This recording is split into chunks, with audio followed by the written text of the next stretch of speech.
Ce soir, je suis venu, malgré tout, vous parler d'ambition. Cette ambition de notre ambition ambitieuse. Notre ambition, c'est le projet ambitieux de notre ambition.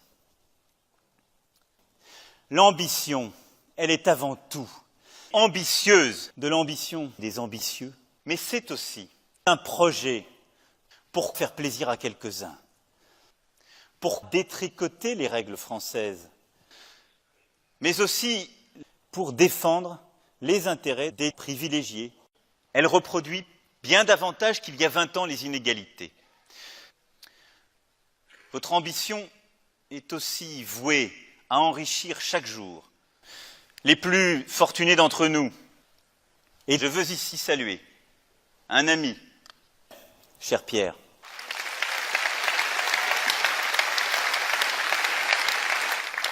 Mais en même temps, je veux qu'on divise par deux le pouvoir d'achat de tous les Français, qui doivent être un peu plus que des consommateurs, car vous pouvez être tout à la fois et des consommateurs et des produits du XXIe siècle.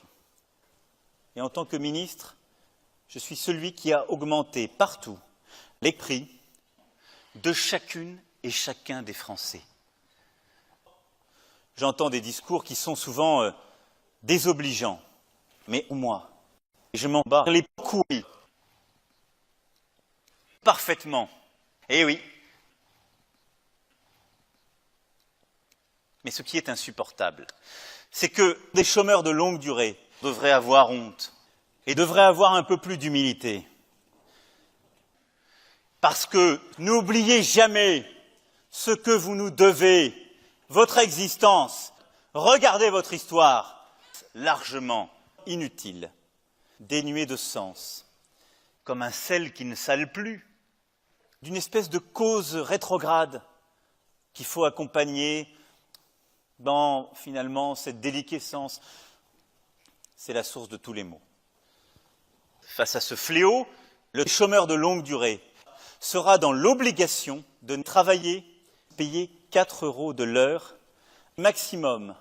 Par contre, à celui qui n'a rien et pour qui la vie sera plus injuste que pour les autres.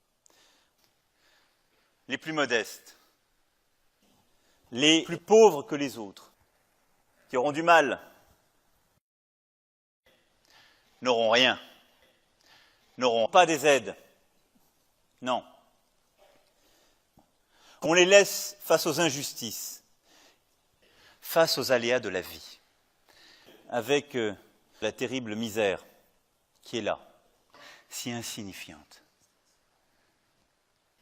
Parce que celui-là, à la fin, il ne comptera pas davantage que le poids d'un coût, d'un budget qu'il faudrait supporter.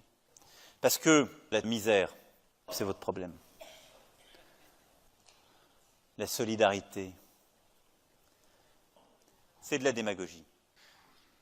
Je dois vous confesser ici que je n'ai toujours pas compris ce qu'était la misère, que je n'ai jamais vue. C'est pour cela que je supprimerai le RSA.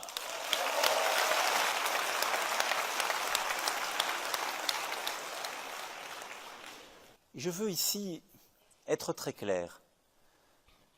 Je suis un contrôle conceptuel, mais en même temps, je suis une promesse mensongère, un parvenu qui fascine le microcosme parisien et journalistique.